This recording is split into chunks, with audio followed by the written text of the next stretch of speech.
Good day everyone! In today's lecture video, we are going to discuss the Unit 5, the grading.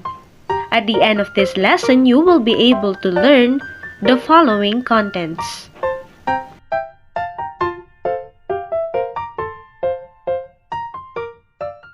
What should go into a student's grade? Number 1. Should grade reflect absolute achievement level or achievement relative to others in the same class? This is often pertains to the controversy between two grading systems, the norm reference grading system and the criterion reference grading system. In the norm reference grading system, the performance of the student is evaluated relative to the performance of other students within a group and depends on the performance of the student in the class. Meaning, the grade received by the student is being measured by their actual standing or performances in the class. On the other hand, under such system, evaluator has a little information about what a student actually knows since that will change within the class. While in the criterion reference grading system, the student performance is evaluated against certain criteria or standards set by the instructor.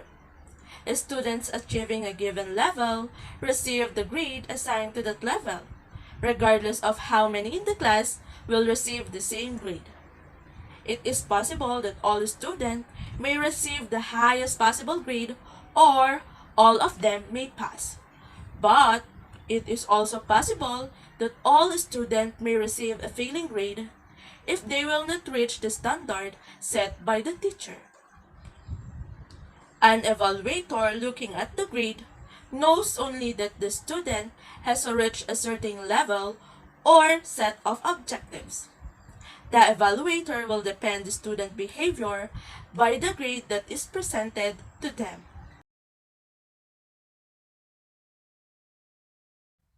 Number 2. Should grade reflect achievement only or non-academic components such as attitude, speed, or diligence? It is a very common practice to incorporate such things as turning an assignment on time into overall grade in a course. First, because students need to be motivated to finish their work, but it is a real problem for the instructors. It is very difficult to assess these traits accurately. Instructors must use real cautions when incorporating such value judgment into a final grade assignment. There are 2 steps that instructors should take. Number 1 is to make students aware of this possibility well in advance of grade assignment. And number 2 is to make clear what behavior is included in such qualities as prompt completion of work and neatness or completeness. Keep in mind that non-academic components such as attitude, speed, and diligence may be reflected in the student's grade provided that they are informed in advance and that these qualities should well understood. The third one is, should grades report status achieved or amount of growth? In many beginning classes, the background of the students is so varied. Varied means the ability of every student is different, in which they have their own potentials to let their knowledge grow according to them. Some students can achieve the end objectives with little or no trouble, while others with weak background will work twice as hard but still achieve only half as much. Now, I'm going to give you an example. I and Jasmine wants to get a high grade for our upcoming exam. But the difference between us is that she gets high grade even though the time she devotes to study is only 30 minutes, while I am studying twice the time she allotted to study, but I only achieve half of her grades. Meaning, even though we have the same learning strategy, the result will never be the same.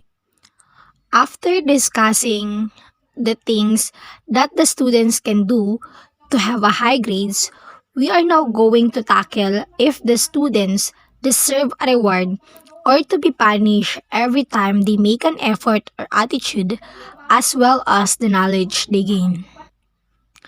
A word reward or punishment is really a big word for someone that is studying. If we are going to study about this, of course it should be the same. Why? It's because there are instances in which the students also need to receive the reward they deserve because they devote their time and effort to learn and gain knowledge. But it does not mean that if you are going to give them a reward, it should be a material one. But it should be the words of wisdom and words of encouragement in order for them to study harder. On the other hand, they also needed to be punished sometimes because there are instances where they also need to be given a lesson so that they will know how far they should go. This foreknowledge is that much of uncertainty which often accompanies grading for students is eliminated. As much as they want to plot their own progress to their desired grade, the students have little uncertainty about where they should. Meaning, as much as the students want to plot their own progress to their desired grade, they have this uncertainty in which they will think of the possible outcomes like what extent they can give in order for that grades to be achieved, or they might not think that even if they give their best, it is not really meant for them. Next, what actually growth is. Growth is a measure as a basis of change, but most of them are being related to statistical artifacts. After finding out what really growth is, let us now find out the main problem of growth. Number 1. The ability to accurately measure in entering and exiting levels is shaky enough to argue against change as a basis for grading. The second one, there are also courses which needed a prerequisite to a later courses that becomes their foundation. When it comes to college, there are courses have to take a subject so that they can take the other subject, which we call this prerequisite. One of the best example here is the PE subject in which a student should take the PE1 before taking the PE2 because this will be their basis or foundation in order for them to know that you are now ready to take the PE2 subject. Growth scores in this case would be disastrous. Nevertheless, there is much to be said in favor of growth as a competent in grading. Learn to acknowledge the existence of different activities like encouraging hard work and effort. You should not only focus on growth, you should also learn to encourage hard work and effort because a thing should not just end with the word growth. It should also be made with effort and hard work. The fourth one is how can several grades on diverse skills combine to give a single mark? The basic answer is they can't really. Why? It's because you can have only one grade in all subjects. Let us put it in a situation. What if a student is good at math and he is not good at science? Is it possible that his grades will end up with the same result? No, isn't it? That is why it can't really.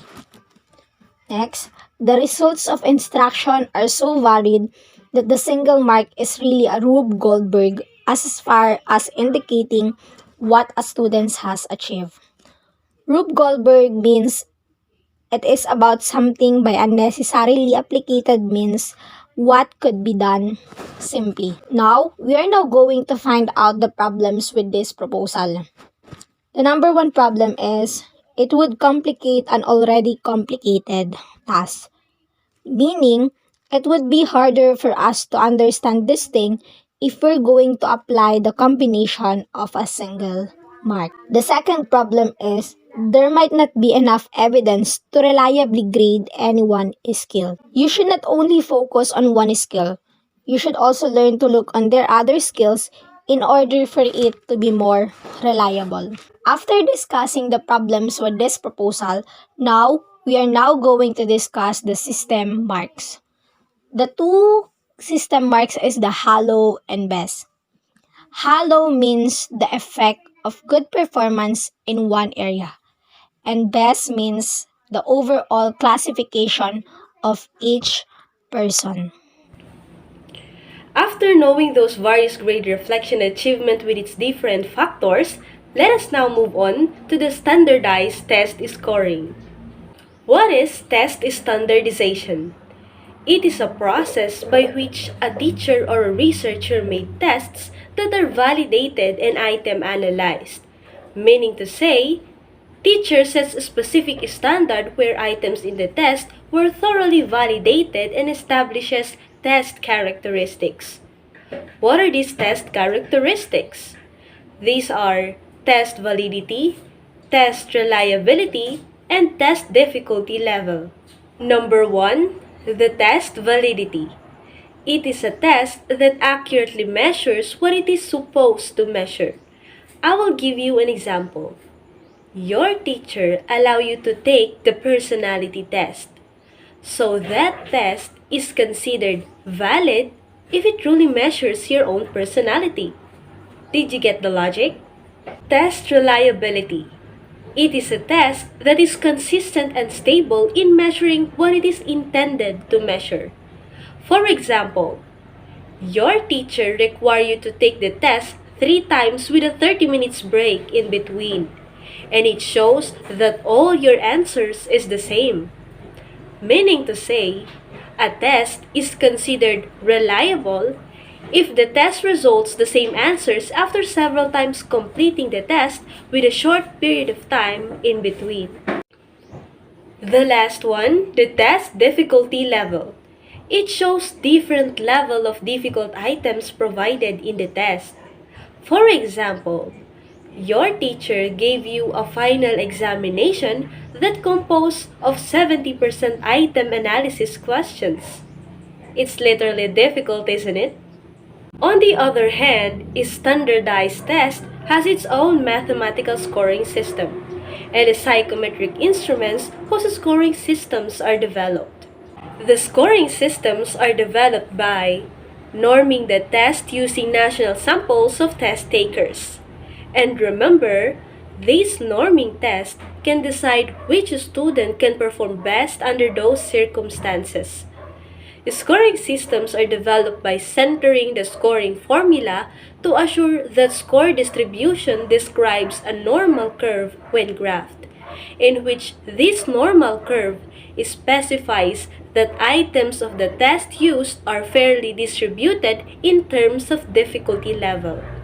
And lastly, scoring systems are developed by using the resulting scoring system, which is similarly related to criterion referent approach, where this approach refers to all students achieving a given level of performance. In the Philippines, there are two types of grading systems being used: the averaging system of grading and cumulative grading system. The averaging system of grading.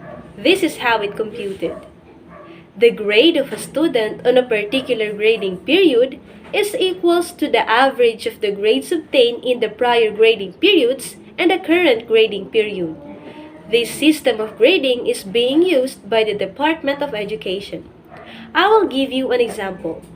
But before that, I suggest you to bring with you your paper and pen, and you can even use your calculator app to follow me in this grading computation. Marilyn's grade is 80 in the preliminary period, 90 in her midterm period, and 85 for her finals.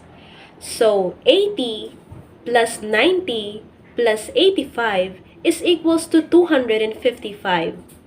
The total of Marilyn's grade will be divided into the number of grading period that exist. So 255 divided by 3 is equals to 85. Now, Marilyn's grade for the whole semester is 85. The second grading system is cumulative grading system. This is how it computed. The grade of a student in a grading period is equals in the grading period grade, which assumed to have the cumulative effects of the previous grading period. To make it clearer, I will give you another example. Let's say Femela's grade on her prelim period is 85, 90 on her midterm period, and 95 as her tentative final grade. Here's the formula. Final grade is equals to 1/3 of midterm grade added by 2/3 of tentative final grade. So let us bring down 1/3 of 90 plus 2/3 of 95. Now, we are going to identify the 1/3 of 90 and 2/3 of 95. And remember, it is easier to find the answer by converting the given fraction into decimal point. Take time to compute it.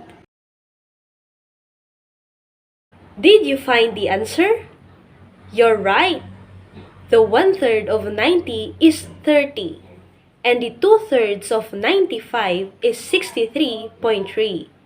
So 30 plus 63.3 is equals to 93.3.